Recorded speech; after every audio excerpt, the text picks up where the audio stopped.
It's crossover Thursday here on the Locked On Podcast Network, and the Steelers and Browns are headed for their rematch. We'll break down key aspects to this game right here on the Locked On Podcast Network.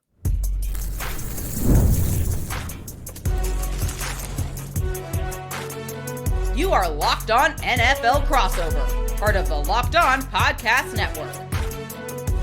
Your team every day.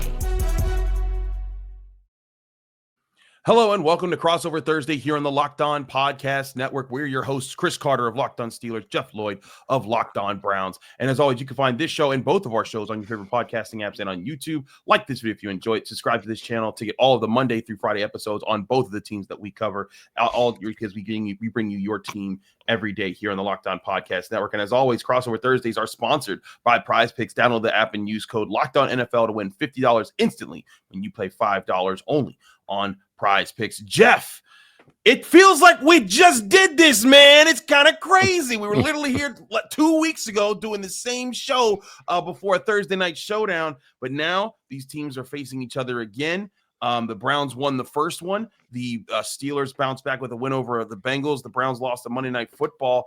And I think one thing, even with the loss, one thing that rings true, and I think a lot of people are looking at is Jameis Winston looks like a good quarterback for the Browns in the way that they want to play football right now. What's been your assessment of him in these games? Well, first things first, I think what you're looking at with this, Chris, is when you talk about Jameis Winston, he automatically just brought back a likability factor to this team.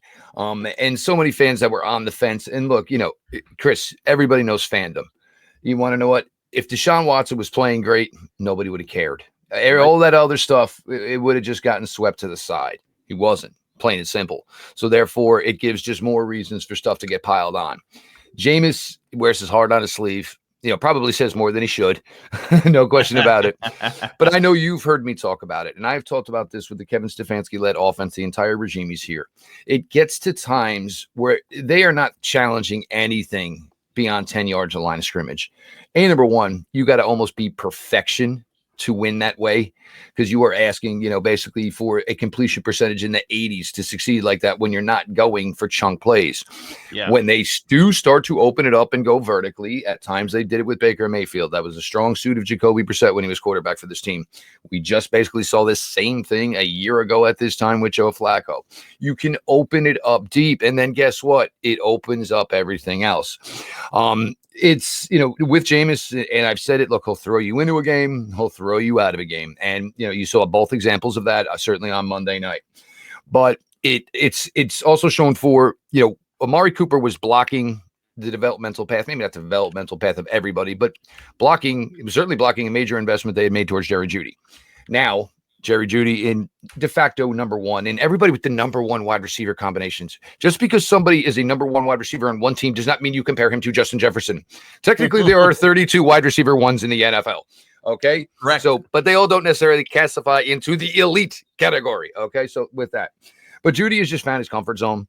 And everybody tried to make it sound like it was poster board. You're going to go back to Denver and face your old teammates. I want to kick their ass. No, everybody wants to go beat up on their old teammates. You know what? Jerry Jeudy backed it up. Not everybody else necessarily did.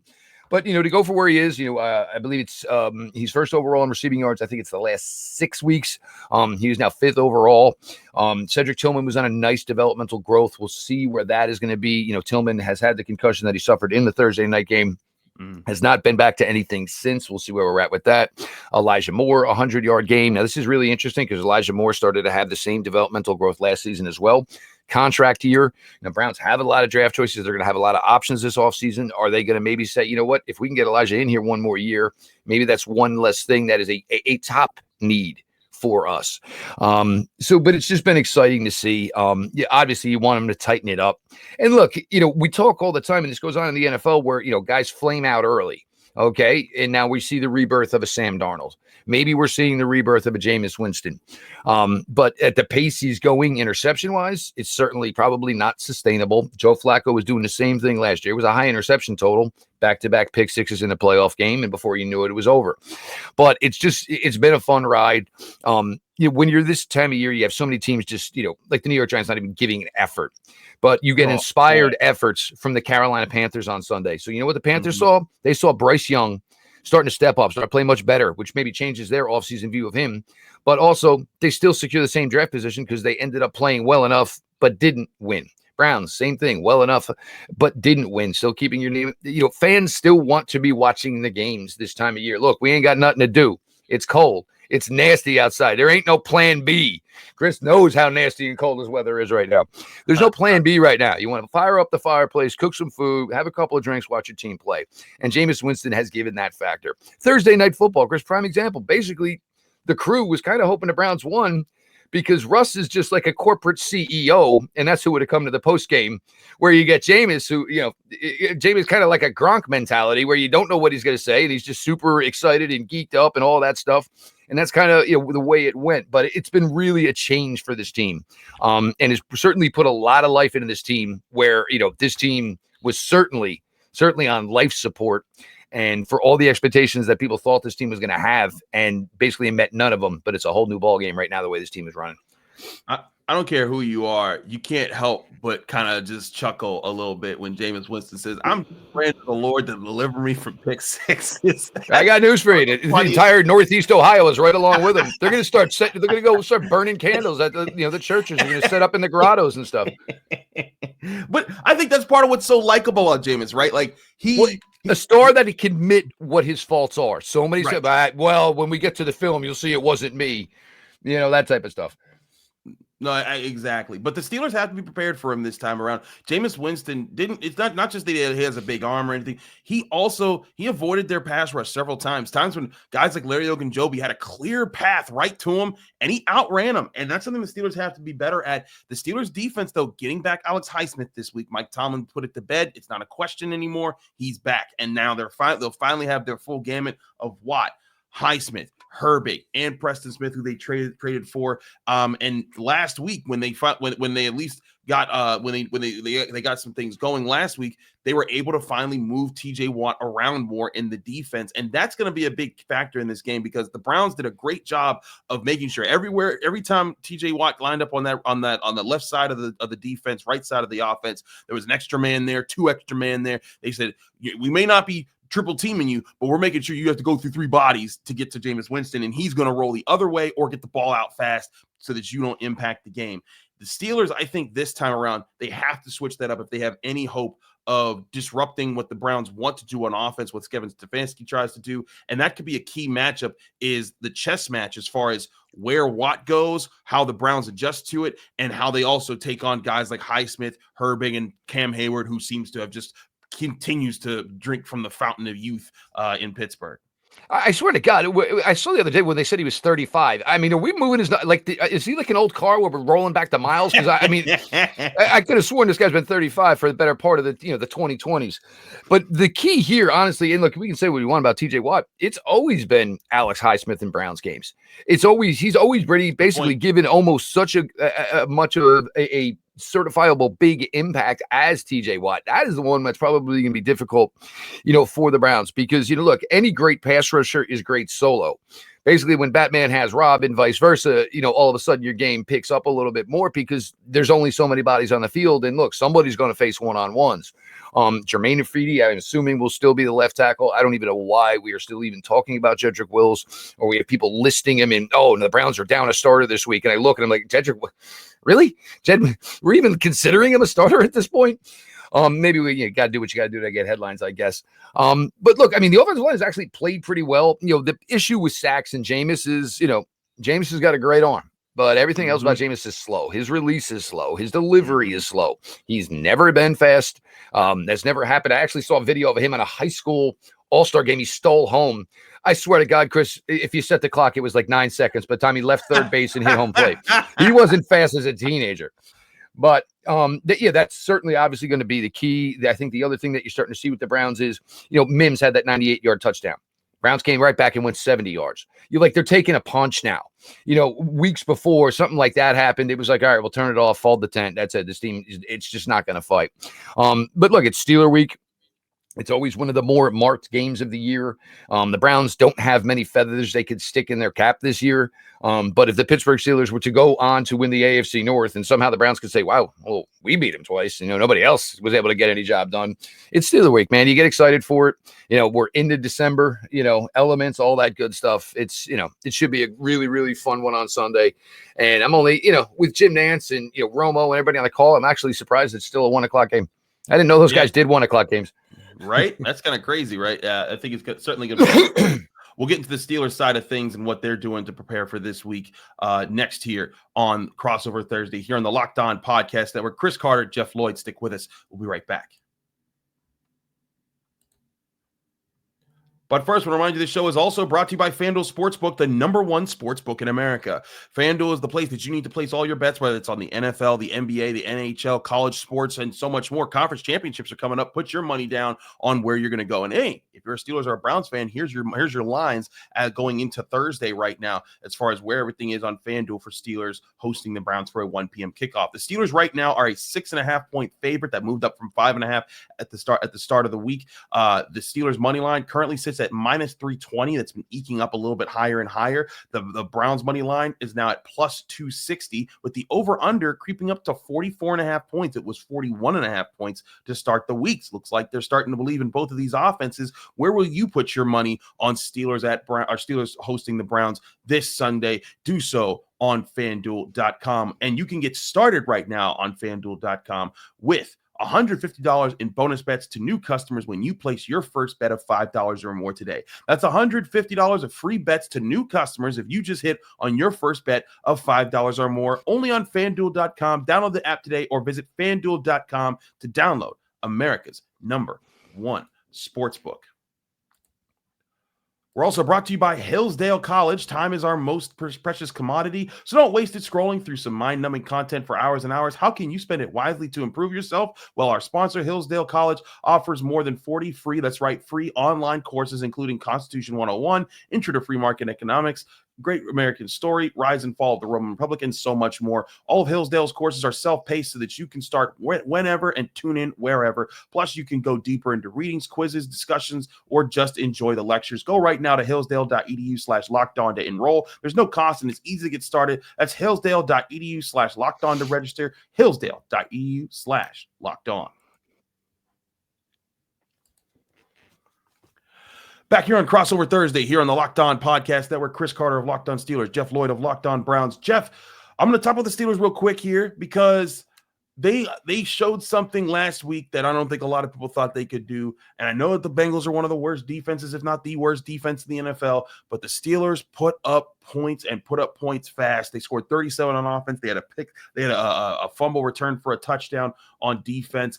But Russell Wilson looked smooth in this game. And now, all of a sudden, the Steelers, and I don't think anyone expected anyone to say this anytime soon, the Steelers have the 10th best scoring offense in the NFL right now. And I was saying all offseason, look, if they just get to 16, they're great. They're gravy. It's awesome. This is perfect. And here they are, a top 10 scoring offense, ahead of the Kansas City Chiefs, ahead of the Houston Texans. And now this is a much more balanced team than even I thought it would be. And I thought this would be a good team this year. But to me, it's that balance of having an offense that can put up points, possess the football, keep the defense fresh, while having that defense that can get after the quarterback, that can stuff the run. And right now, they are the #1 time of possession offense in the NFL, while also being a top 10 scoring offense. And to me, this defense is still the key to this team being great. But this offense is giving the Steelers defense more leeway. And I think that is something we have not been able to say about a Steelers team since maybe like 2018, 2017. And even in those years, the defenses weren't that good. Well, the thing that honestly scares you about this is, the defense, like you said, has been good. Now, all of a sudden, you're going to start playing with a lead and you bring Alex Highsmith back. It certainly, sets up well for them.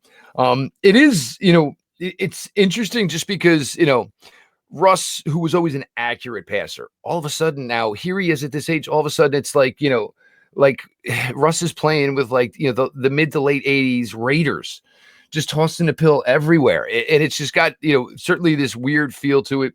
but it is certainly working. The run game could be better, but if the defense is good and you're throwing it like it is, I think the run game is more than okay with where it's at. The development of all the young offensive linemen, which has been a key story note for this Steelers team the entire season. You just threw a whole bunch of guys at it, and honestly, you hope maybe one works, but it seems collectively all of them are kind of getting it done, which is a real, certainly, modified coup for the way it's working out for Pittsburgh. And look, things just keep, work. Pittsburgh goes in every week, does their business. Baltimore seems to be obviously fading away from the pack. The hype about Cincinnati and this resurgence that I think everybody just thought was eventually going to come, it's just not. And for a division that everybody thought for a second year in a row was going to be, a juggernaut, it's looking not like the case. And I remember when we all talked in the summer, when everybody was thinking that, again, the AFC North was going to be like that. The problem I had is it's really difficult to get 4 teams in one division to be that good 2 years in a row. Yeah. Pittsburgh certainly obviously has risen, from where they were last year. Everybody else is just, trying to figure out, basically where 2024 is gone. Yeah, that's kind of the part here, right? Is everyone it's kind of just surviving the war of attrition, because everyone's losing people too. I think that's kind of what the Steelers have been, and again, it's been the surgence of this offense. Like the Steelers defense gave up I think it was 38 points. They gave up 31 points to the Bengals offense in the past several years. If you did that, it was over, because the Steelers offense wasn't putting up anything up to compete with that. And also, like, there's been games where the Steelers offense has possessed the football when they've played great defense to not give the other team that extra second or third possession in the fourth quarter that allows them to eventually crack, get the final crack at the end. Like, aha, we got in. And so that's been the thing about this team that I think is making this dangerous. It's not necessarily just the defense anymore, but it's also not necessarily just the offense now. These both units are playing off each other. It's complementary football, and I think they've achieved that in a way that's kind of unique to this division right now. Now, again, I think the Browns with Jameis Winston might have something here. I want to revisit this real quick, Jeff. What would it take for the Browns to legitimately consider keeping Jameis Winston around, and him? Does he have any chance to maybe be the starter for the Browns next year, or is that just Deshaun Watson's job because of his contract? Well, Cleveland Browns Daily, which is obviously a show that is directly in influence with the team. Nathan Zagar, who's also the radio color guy, now he's one of the hosts of that show. Now, normally it's really difficult when you work for the team and you're doing shows. Obviously, there's certain things you can speak about and certain things you don't normally speak about. Right. So it is a great show. A lot of player interviews, things of that nature. But maybe you don't necessarily get something that you might from a beat writer who works for, a separate entity as opposed to working directly for the team. But yesterday, they actually said that they are pretty positive that there's no way it's Deshaun Watson next year, which you don't usually get that stuff, from somebody working directly with the organization. Right. And it was very pro Jameis. I think there's a lot of talk, that where is Jameis going to be? Is the market going to be friendly to him? It certainly could be, but I don't know of any other team that's going to tell Jameis, you'll be my starter in camp and it's your job to lose. The Browns, that is probably something they are going to be okay with, and probably are going to have to work hard enough to understand that there's going to be a significant, plan B on this team, because, look, he's already thrown 2-3 interception games in his starts with this team. One against the Chargers, certainly Monday night against the Denver Broncos. And if you're in it, those are things that are going to be really close to curtailing what your season could ultimately be. But I think they like the player. I think they like the energy. I think they like the fact that all other 52 guys can't take their eyes off him, and just the way he is, the way he carries himself. I would love for the Browns to start working on that now, but I do believe, Jameis and his camp would be smart to at least, explore the open market. Deshaun's going to get his money. How the rest of it works out, I have no idea. And I'm going to be completely honest with you. I don't care. I have seen so many other quarterbacks succeed in this system, play well, put up great numbers, keep the team in games, where it's almost felt like when something went right when Deshaun Watson was on the field, it was kind of like why or how. It wasn't like the expectation, and everything was just so forced. It's not that way with Jameis out there. He's just out there playing ball, knows where guys should be. Sometimes the ball's inaccurate, yes, but you get a lot of wows, with Jameis Winston out there. And, leadership has been a big thing during the Kevin Stefanski regime, and how they want their players to carry themselves. And Jameis Winston will put it all on himself, and he will certainly stand there for his teammates. And I think that's gone a long way into building him and Berea to finally open up their eyes to, basically admit they made the most egregious of mistakes. And you're always going to have your name associated to it. But the worst thing about a bad decision is sticking with a bad decision. Absolutely. I want to talk about key matchups in this game. We'll do that next here on Crossover Thursday here on the Locked On Podcast Network. Chris Carter, Jeff Lloyd, Locked On Steelers, Locked On Browns. Stick with us. We'll be right back. But first, I want to remind you this show is also brought to you by Mint Mobile. With big wireless providers, what you see is never what you get. Somewhere between the store and your first month's bill, the price you thought you were paying magically skyrockets. Well, with Mint Mobile, you'll never have to worry about gotchas ever again. When Mint Mobile says it's $15 a month when you purchase a 3-month plan, they mean it. So bye-bye to your overpriced wireless plans, jaw-dropping monthly bills, and unexpected overages. Mint Mobile is here to rescue you with premium wireless plans starting at $15 a month. All plans come with a high-speed data and unlimited talk and text delivered on the nation's largest 5G network. Use your own phone with any Mint Mobile plan and bring your phone number along with all your existing contacts. Ditch overpriced wireless with Mint Mobile's deal and get 3 months of premium wireless service for $15 a month. To get this new customer offer and your new 3-month premium wireless plan for just $15 a month, go to mintmobile.com/LockedOnNFL. That's mintmobile.com/LockedOnNFL. Customer wireless to $15 a month at mintmobile.com/LockedOnNFL. $45 upfront payment required, equivalent to $15 a month. New customers on first 3-month plan, only speed slower than above 40 gigabytes on unlimited plan. Additional taxes, fees, and restrictions apply. See Mint Mobile for details. Back here on Crossover Thursday here on the Locked On Podcast Network. Chris Carter of Locked On Steelers, Jeff Lloyd of Locked On Browns. Jeff, Myles Garrett was the story of the game last time. Well, a story of the game. There were several stories, but he had 3 sacks in the last game. And the Steelers in the second half appeared to have adjusted to at least minimize him in the second half, but the damage was done in the first with what he was able to do there.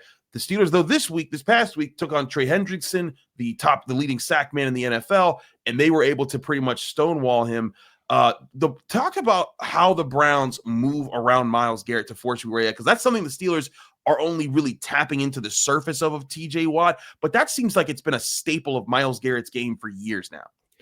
It was early in his career. And then there were times where it wasn't, but I think this was something that started last year, and Jim Schwartz was just like, and granted in mind at the time you had Zadarius Smith, had Okoronkwo. So you had capable players where you can say, well, I'm going to take the 320-pound defensive lineman off the field and, I'll use my, absolute, chess piece like a queen.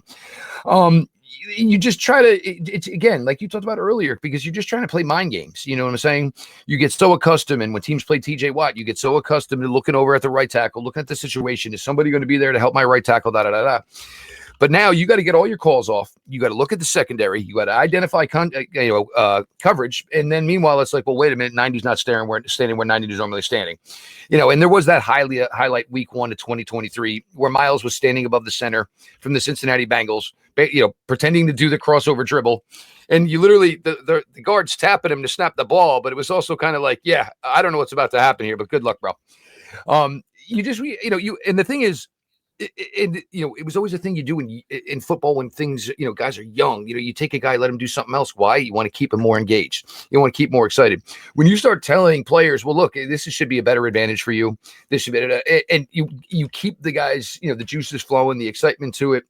So it's certainly been a part of it. They're lacking a little bit right now. Zadarius Smith being moved on was the right move, but it certainly, didn't help this team. But you are looking at a player like Elijah McGuire that you're trying to get a developmental path on.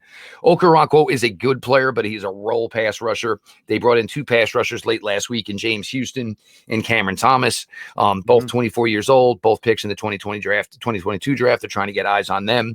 But you just take your best player. And look, if it leads to a timeout, if it leads to a false start, if it doesn't even lead to a sack or a pressure, it had some form of impact. And look, defense coordinators, what do they love to do? Mess with offensive coordinators. Offensive coordinators, what do they want to do? They want to confuse defensive coordinators. It's just the way football should be played.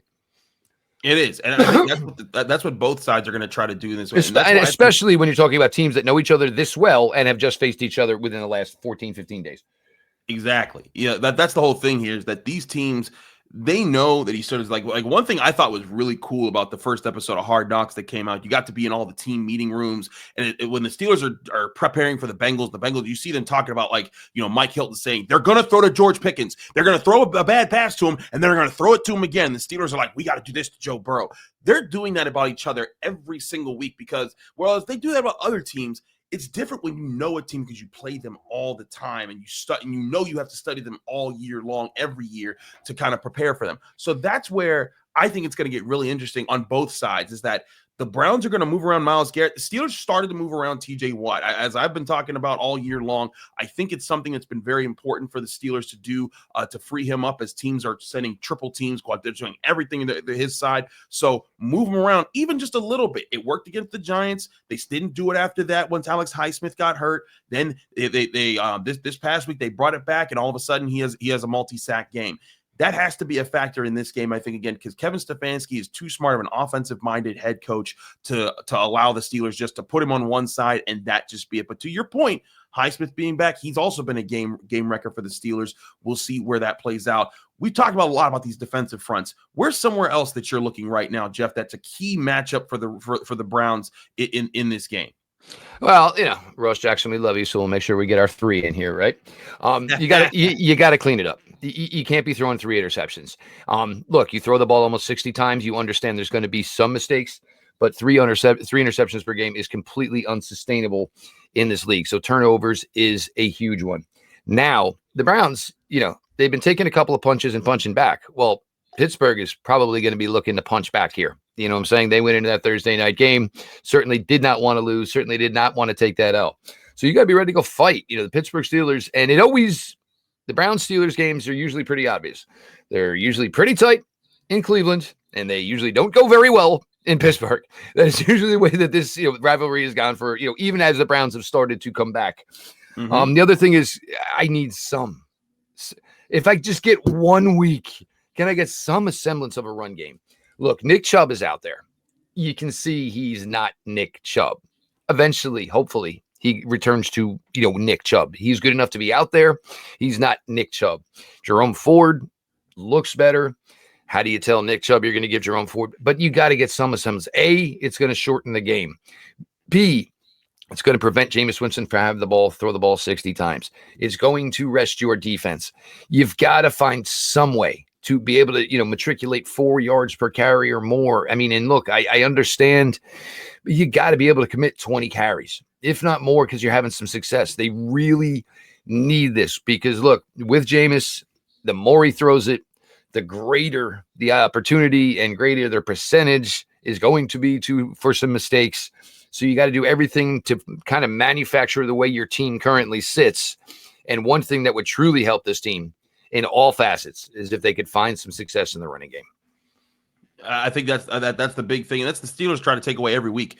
It's about stuffing the run. It's about stuffing the run. And Mike Tomlin prioritized that. Heck, last week against Joe Burrow and Jamar Chase and T. Higgins, one thing you saw in Hard Knocks, he was talking about, we got to stop Chase Brown. We can't let that guy get going. And that's going to be the emphasis every single week for the Steelers. And look, even though Nick Chubb, I think, averaged less than 3 yards per carry, what did he do in that game, Jeff? He got 2 red zone touchdowns for the Steelers for the Browns in that short distance. That was a difference maker. Jameis Winston, though he played well, he didn't throw a single touchdown. And when he just got them into the red zone and Nick Chubb pushed the way in, that's what the Steelers have to avoid letting happen in this one, is making sure that they don't allow the Nick Chubb, Jerome Ford, even in short distance, key money down situations. What were the Browns? 5 of 5 on 4th downs in that game? They cannot allow those to happen, even if they are 4th and 2s and 4th and 1s. You got to be able to win those spots. Cam Hayward needs to be a difference maker. Watt needs to be a difference maker. Everyone, Patrick Queen, they all need to pitch in. And this is going to be, I think, another big game between these two teams. We won't give you our predictions because that's coming on our Friday episodes here on the Locked On Podcast Network. Jeff, thanks so much for joining me here on Crossover Thursdays. Let people know I can find you, follow you, and get more of your work. Well, and actually, just one last thing to your fourth down thing. Remember, Justin Fields, Mohurst blew up the pulling guard. Justin Fields didn't know what to do, so he took the ball to the right side on a fourth and yards, and it was big momentum thing at the time. Look, we appreciate you all. You guys, look, again, Locked On doesn't exist without the people who listen to it. So of course, Locked On Browns, YouTube, anywhere you get your podcasts. We're slowing, as far as putting stuff out on the socials. It's always a weird time, through the countries or whatever, and maybe sports is not everybody's top priority right now, but everybody who's here for us, again, it's it's that time of the year where you start to give thanks and you start to realize what helps you get through your world and your day, and you guys are certainly that for all of us here at the Locked On Podcast Network. It's Browns, it's Steelers. Records get thrown out the window. As a kid, when you played in high school, your coach tells you, I don't care if we only win one game this year. We do not lose to our rivals. Well, the point is you do not want to lose to the Pittsburgh Steelers or to the Cleveland Browns. We'll see how it goes on Sunday. Absolutely. He's Jeff Lloyd of Locked On Browns. I'm Chris Carter of Locked On Steelers. You can follow me on all my socials, Twitter, X, Instagram, Blue Sky, all the places, at Carter Critiques. It's all simple to get those. And you can find this show, just like you find Jeff's show, on your favorite podcasting apps and on YouTube. Like this video if you enjoyed. Subscribe to this channel to get all of the daily Monday through Friday episodes for both of us. You can also read my work at the Pittsburgh Post-Gazette. You want to see a film study on what Russell Wilson's doing right in the decision-making? That published just yesterday in the Pittsburgh Post-Gazette. We both got Friday shows coming up, so tune in back for them as we get you ready for Steelers Browns this weekend. Keep it here on the Locked On Podcast Network.